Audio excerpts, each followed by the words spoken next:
franchement. On passe à un autre sujet qui n'a rien à voir. Ce week-end, l'écrivain Yann Moix a tenu des propos que moi je considère comme détestables, mais c'est un point de vue, après tout c'est le nom de cette émission, sur les policiers, propos qu'on ne vous fera pas réentendre d'ailleurs, parce qu'on n'a pas trop envie de donner de la publicité à ce monsieur.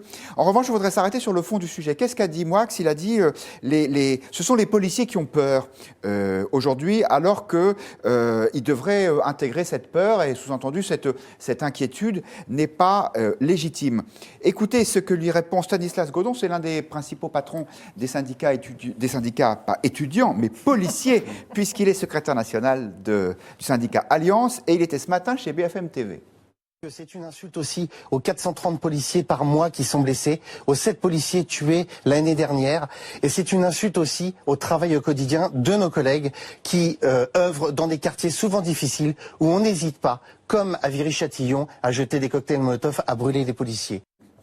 Bercy Bayard, on sent les policiers un peu gênés parce que effectivement, il y a de plus en plus de pression sur eux, il y a de plus en plus de violence, et en même temps, comme ils sont les forces de l'ordre, ils ne peuvent pas avouer cette faiblesse ou cette crainte ou cette peur. Clairement, il y a un sujet de respect des forces de l'ordre qui n'a pas été, ce qui n'a pas été le cas dans les mots de Yann Moix, avec des propos qui sont absolument inacceptables et vulgaires. Et c'est vrai qu'on a cette difficulté de la part des policiers à exprimer la difficulté qu'ils peuvent avoir à aller dans certains quartiers, à intervenir effectivement, et ça c'est absolument une réalité, par rapport à l'affirmation qui est leur nécessité, la nécessité qui est la leur d'affirmer leur pouvoir et leur capacité de protéger les populations et de faire respecter l'ordre. Donc c'est vrai que cette dichotomie, elle est consubstantielle à leur profession, et que quand elle arrive comme ça dans le débat public par des polémiques aussi vives, ça rend extrêmement difficile le travail d'explication. Béatrice Giblet, un de nos confrères journalistes, vient de publier un livre sur les policiers qui s'appelle « La peur a changé de camp ». C'est-à-dire, sous-entendu, aujourd'hui, ce sont les policiers qui ont peur. C'est une caractéristique de l'époque? Non, je pense que c'est un titre pour faire vendre, mais je ne pense pas que ce soit une réalité. D'abord, que des policiers aient peur, je trouve ça normal. Est-ce que ça veut dire pour autant qu'ils ne sont pas courageux? Est-ce que ça veut dire pour autant qu'ils ne pourront pas maîtriser leur stress? Ça veut peut-être dire simplement qu'ils sont lucides, mais ça ne veut pas dire qu'ils ne vont pas faire correctement leur métier. On a le droit d'avoir peur. Vous croyez qu'un soldat au Mali, il n'a jamais peur quand il part en opération? Ça veut dire quoi, ce discours, ces espèces de surhommes? Ça pourrait dire qu'ils sont aussi totalement inconscients et qu'ils pourraient à ce moment-là faire n'importe quoi.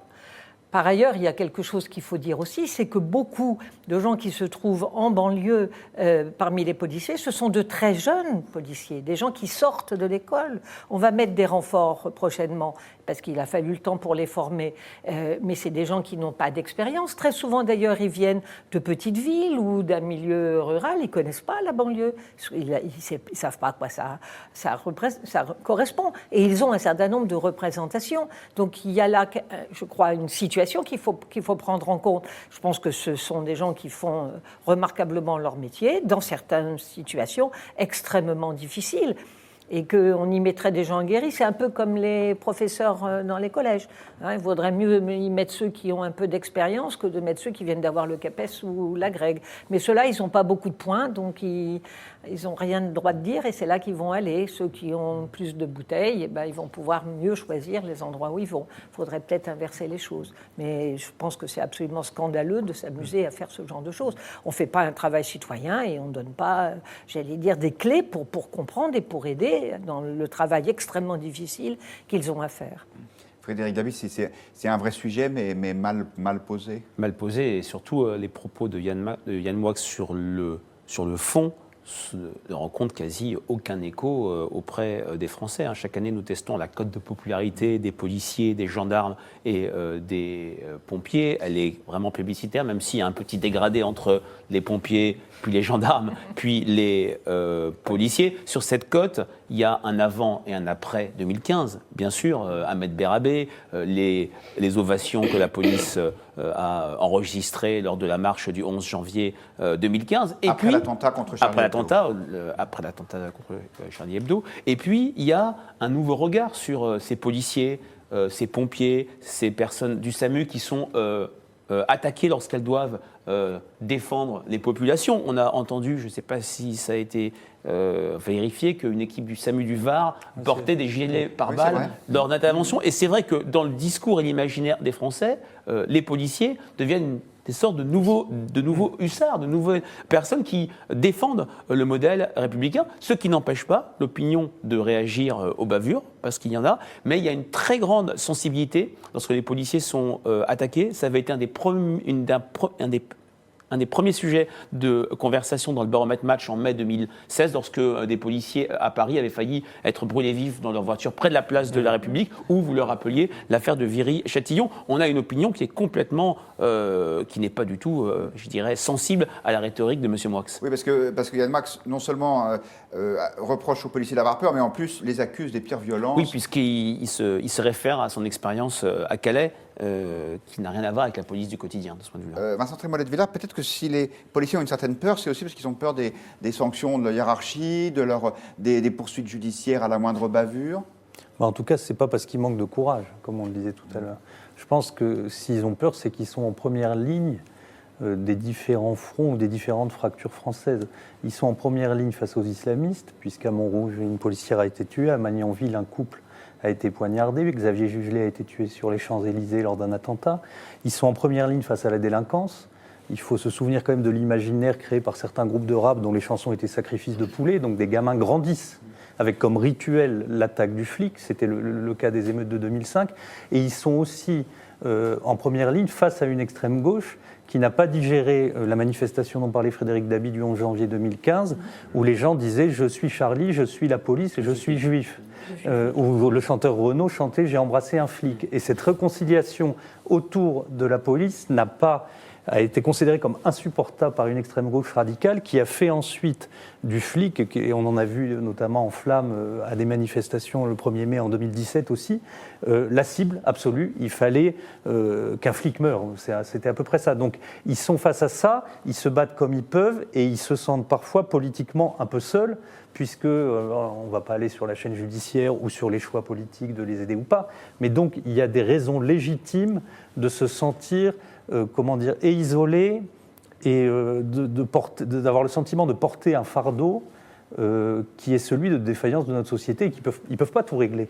Ils ne peuvent pas être la figure du père à la fois, la figure de l'autorité, c'est pas possible, ils sont là pour faire l'ordre public normalement. Donc je pense que leur désarroi ou leurs tourments sont tout à fait légitimes. Il faudrait les rappeler les gardiens de la paix, comme on les appelait autrefois, et non Oui. pas les flics. C'est intéressant, parce que vous faisiez la comparaison avec les profs en disant les jeunes profs, comme les jeunes policiers, ne choisissent pas là où ils vont et c'est eux qu'on met en première ligne. Et ce que disait Vincent Trémolet-de-Villers est aussi valable pour les profs, c'est-à-dire peut-être qu'on leur demande trop, peut-être qu'on demande aux policiers comme aux enseignants de régler tous les problèmes. Voilà, je veux dire, le désert médical en Seine-Saint-Denis, c'est bien pourquoi, c'est pas parce qu'ils sont isolés, c'est parce qu'ils sont en situation d'inquiétude, de grands risques, et qu'ils n'ont pas envie de prendre ces risques-là en ayant fait 10 ans d'études. C'est un vrai problème. Il ne s'agit pas de dire que les problèmes n'existent pas, mais c'est absolument scandaleux de dire tant que les profs, c'est des fainéants qui se mettent en congé de maladie, ou que les policiers sont des gens qui manquent de courage, et bon, pour le dire élégamment, ce que n'a pas été le cas de Moix, voilà, c'est ça qui est absolument scandaleux. Ce qui ne veut pas dire que le problème n'existe pas, bien sûr. Pour les profs, maintenant, on a une revalorisation des salaires, justement, dans les zones les plus sensibles. Oui, qui a été décidée, qui est certainement insuffisante et qui n'empêche pas le problème de l'expérience. Le problème, mais au moins, il y a un geste qui est fait, qui est une forme de reconnaissance de l'effort particulier qu'il y a à faire dans ces zones-là. Bien évidemment, et je pense qu'on prend bien le problème à la racine en commençant dès le primaire. Blanquer est un ministre qui connaît parfaitement son ministère. Je pense qu'il y a un élément qui ajoute à cette crainte et qui participe peut-être même d'une angoisse qui dépasse la police ou les pompiers, qui est un élément presque de civilisation. C'est-à-dire, quelle est cette société où les gens qui viennent sauver d'autres gens dans un incendie ou dans une agression se font eux-mêmes agresser. Et ça, là, il y a quelque chose. Il y a des règles, normalement. Bon, il y a des bandits, il y a des flics. Mais là, et on avait publié dans le Figaro un grand ensemble sur les pompiers, il y a quelque chose d'absolument déroutant quand on voit que des personnes qui risquent de leur vie pour sauver d'autres personnes, risquent même leur vie par les voisins ou qui les agressent. Et je pense que ça participe, ça pour le coup, d'une inquiétude qui traverse la société française bien au-delà de la police. Ça a été très fortement ressenti par les Français lors de la catastrophe SNCF de Brétigny, où des pompiers qui cherchaient à sauver des personnes avaient été attaqués par des pilleurs. Et c'est des moments qui avaient beaucoup marqué l'opinion. Et vous le disiez, les images ce week-end de ces personnels du SAMU du département du Var présentant leur gilet pare-balles blanc comme leur tenue de blouse a beaucoup frappé sur les réseaux sociaux. On vous a posé la question de savoir s'il fallait que Yann Moix soit poursuivi pour ses propos, comme le demandait une policière de la BAC à Gérard Collomb. Vous êtes très majoritairement en faveur de poursuites judiciaires à 72% contre Yann Moix. Quelques commentaires sur ce point. Antimac qui nous dit « Je ne sais pas s'il doit être jugé.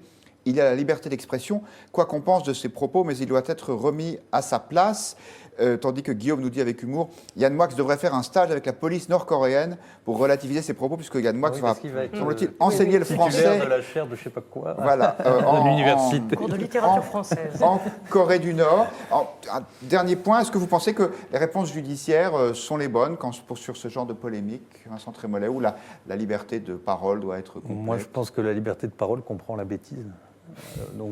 Et la vulgarité, sinon, malheureusement. Donc, on répond plutôt par une forme de civilité et par le silence. C'est-à-dire que, comme vous avez bien fait de ne pas diffuser ces propos, et il faudrait qu'on entende moins, c'est tout. Cette semaine, le budget de 2019, donc le budget de l'année prochaine,